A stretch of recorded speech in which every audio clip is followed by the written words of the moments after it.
So Isaac, what was your favorite chocolate bar growing up? Wonder Bar, for sure. Did you ever draw a Wonder Bar? I've never drawn a Wonder Bar.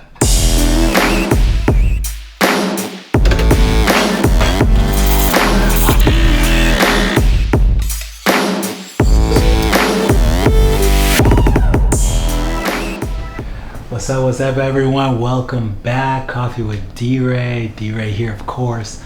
This episode is sponsored by Straight Up Supply, right here. Premium Tattoo Goods, right here in Victoria, BC. Hashtag YYJ. On deck, we got Isaac Holland he's working out here, Victoria, BC as well. Tattoo artist, painter, talks about going to France, talks about going to Cambodia, and a little bit more interesting stuff. So I don't want to give it all away, but without further ado, here's the interview.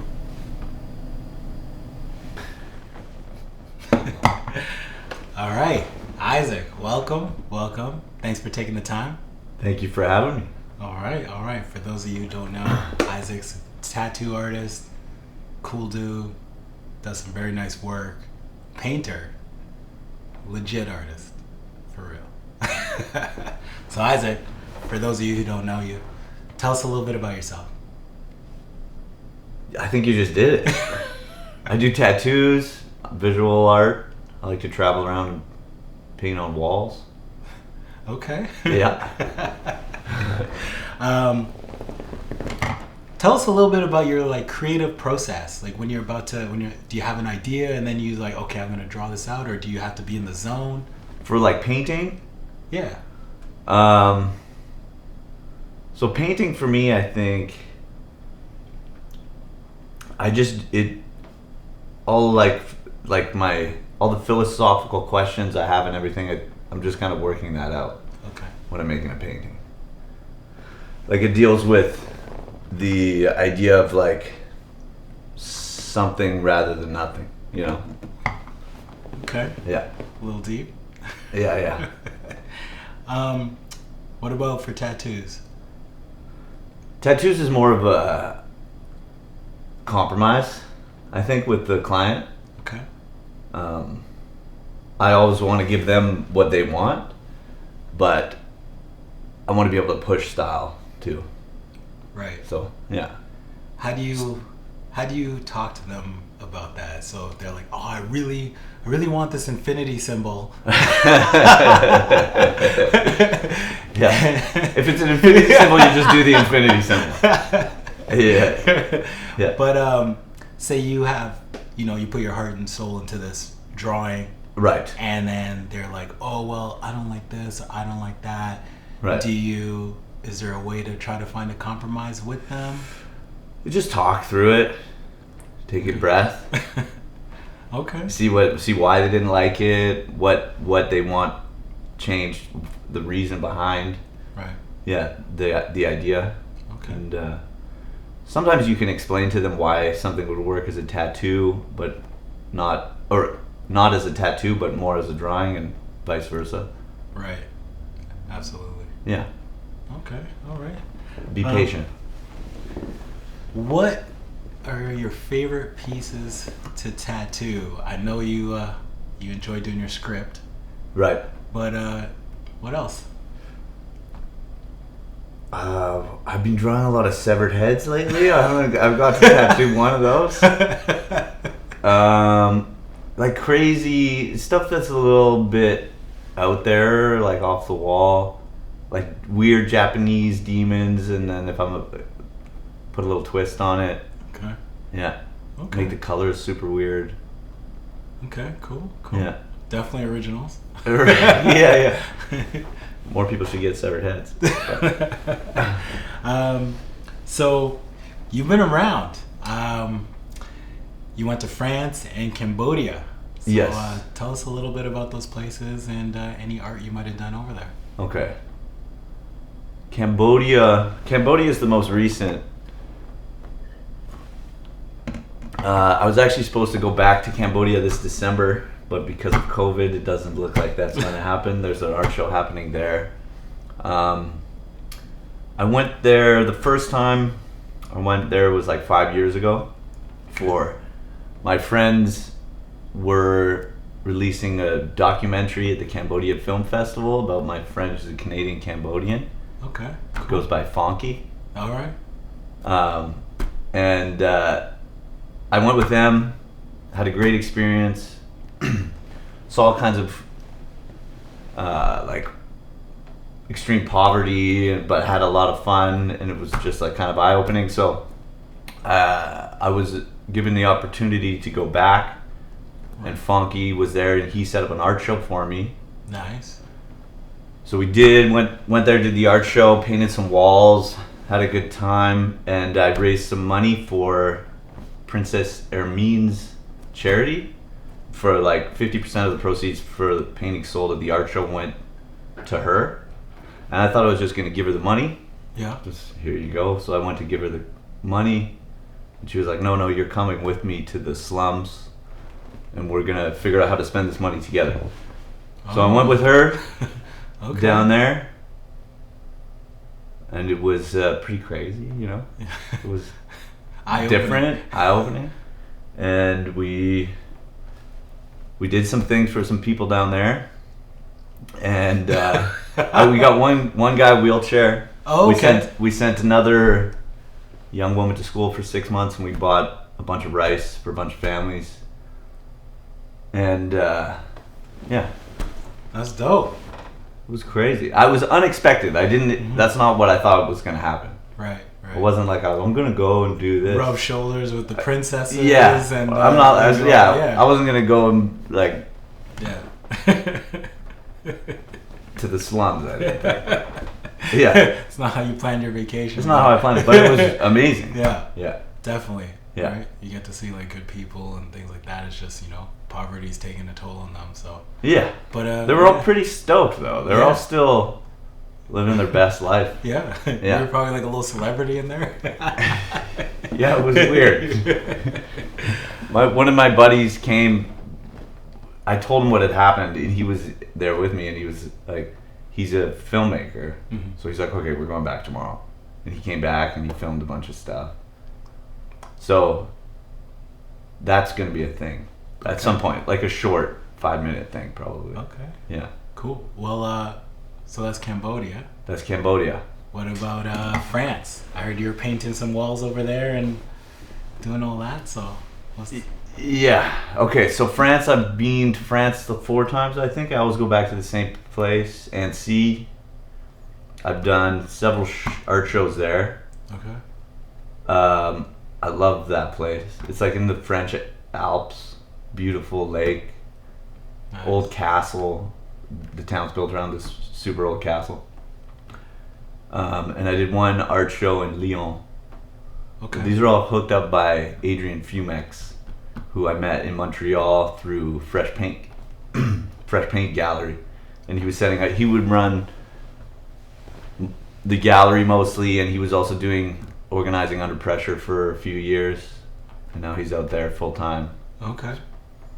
Last time I went out there, I did an art show. It was all Canadian graffiti writers and tattooers, and I think not all of the art made it out there. It didn't all get through customs. Some people sent it and it just got sent back, or it got stuck in certain places, but it was still a really good show. And then the city hired me to paint a mural in NC, and I got some euros for doing that. Nice. That's a good feeling, right? It was good. Yeah. When the city pays you, yeah. Finally. Yeah. Yeah. Oh, okay. That's cool. That's dope. So obviously after COVID, you plan on traveling back? For sure. I was supposed to do all that. I was going to go to France again this year. I was going to go to Cambodia. Right. I was supposed to do a guest spot in Oakland that I was excited about. Yeah, I remember hearing about that. Yeah. That's right. I didn't get to do any of that stuff, but that's okay. Okay. Yeah, don't worry. Stay put for a couple years. That's right. Yeah. Build up the portfolio. Yeah. Nose to the grindstone. So I also heard you gave a little speech to some kids about art. Tell us a little bit about that. Yeah, okay. That was during the lockdown, actually. Okay. And it was the art classes at Shawnigan Private School. Tronigan Lake Okay. Private School. All right. And I guess the teacher was looking for other people to kind of fill in some space. I guess they're tired of looking at her on Zoom or something. So I talked about like just my journey through art and doing shows and traveling and shit and stuff. And yeah, it was interesting. It was interesting to like look back on all that stuff myself and be like, oh, this is all the stuff that I've done. Mm-hmm. I was super nervous even just to talk to high school kids, but I got through it. And they all asked me a bunch of questions at the end. And I didn't hold back too. I was like pretty honest with all of them, so I think I got their attention. It was interesting. I'd do it again, Okay. but it's not easy. Okay. Yeah. Okay. So we'll rewind a bit, talk about a little bit about your journey. What made you want to become a tattoo artist? Making that transition from like painting, drawing. Okay. When I was a kid, I was like a skateboard graffiti kid. I can see that. You know? Just disrespectful. No. So like graffiti and skateboarding, super fun. I had the best time. My parents weren't stoked, but you know, I was getting in trouble and stuff. But so the first time I went into a tattoo shop, I was 18. It was at Paradise, and I think I went in there, and Dustin Schwam was up on the counter, like screaming at people reading from this book or something. And I was like, okay, I could do this. I like this place. So that's your inspiration right there. That's what made me. Then I got the first tattoo, and I was like, yeah, I want to be a tattooer. But then it didn't happen. It was, you know, I was just like hanging out. And then I went to Montreal. Moved to Montreal. Got into art school. Okay. Did 3 years at Concordia University. After like dropping out of high school 2 times and then like having to go back and redo my grades and all that, and then dropped out of university. I quit my job. I was working at a restaurant. I won't say the name of the restaurant, but I was like, I'd had it with them. I locked the door. I walked out. I was like, I'm gonna go to this shop that I'd actually taken a portfolio down to try and get an apprenticeship. And I think it was Max told me like, stick to the graffiti, kid, you know, get out of here. And I was like, I'm gonna go back there. And I was like, any job you have for me, I'll do it. And they're like, well, we need a piercing apprentice. I was like, I'll take it. I'll do it. So I did that. Richard was very nice for taking me on, but I was probably not the best piercing apprentice because all I always wanted to do was watch the tattooers. Right. And then after a year, I got the tattooing apprenticeship from Bill Gray. Max was helping me out. Everybody there was helping me out, really. And then that was it. And then I was tattooing after that. I respect that because no matter what, everyone said no, but you found a way to be around it. Yeah. And then eventually you made it happen. Yeah. So, you know, congrats to you on that. Thanks, So, man. So for the future, Yeah. what does the future hold for you? Any shows or gallery things or painting classes, any of those stuff you thinking about doing? Cambodia, I gotta go back. My friend Fonky has FT Gallery open and in effect. Okay. So that I'm definitely gonna get involved with when I can. Mm-hmm. Definitely gonna go back to France, do some more stuff with Art by Friends Gallery and Adrian and those guys. I'd like probably to do a show in Montreal. I haven't done anything in Montreal in a while. Okay. That's kind of where I started doing, like, getting really involved in gallery shows and stuff. And I don't know, maybe something will happen in Victoria. We'll Okay. see. All right. Cool. Yeah.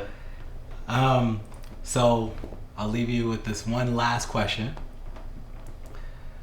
What is something that you want people to know about you that you don't always tell people? Oh man, Man, I don't know. That's tough. That's a hard question. What else?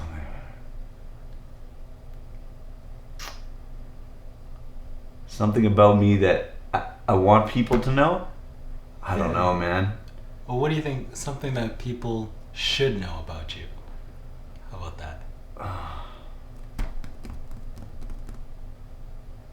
And not that you just like Wonder Bars. I don't know, man. I just like to do the work, you know? I just like to do art for art's sake, really. I'm just happy that I got to a place where I can kind of live outside of the bureaucracy of like normal life and make money doing what I love to do. And Cool. it was never about the money, really, but the money kind of came, and it worked out just from putting my head down and doing what I wanted to do. No, that's dope. The money takes away a bit of the stress, right? And then Yes, helps you, it's be been more creative. amazing. Yeah. It's like I was like, oh man, I get money now. Yeah. How did this happen? But yeah, Okay. yeah. Cool. Well, thanks. Thank you. All right. Well, everybody, that's Isaac. So we'll have his Instagram up there on the link, and you'll be able to check it out. So yeah. All right, and that's a wrap. Cool. Well, there it is. Isaac Holland. All right. So give him a shout on Instagram. Show him some love. Give him a follow. Give him some likes. Whatever you need to do, let's make it happen. Spread the love. That's what we do here. So crazy, interesting chat.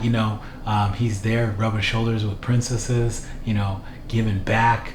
On the other side of the world. It was really cool. Chat about that. One of my favorite parts about this was the fact that he wanted to be an artist so bad that he was like, just get me around the other artists. However, if I got to be a piercer, and then eventually made his way. So it just goes to show, you put your mind to it, you dedicate it, you can make it happen, right? So yeah, I want to say thanks again, everybody watching, tuning in, and there'll be more to come, as you know. Till next time.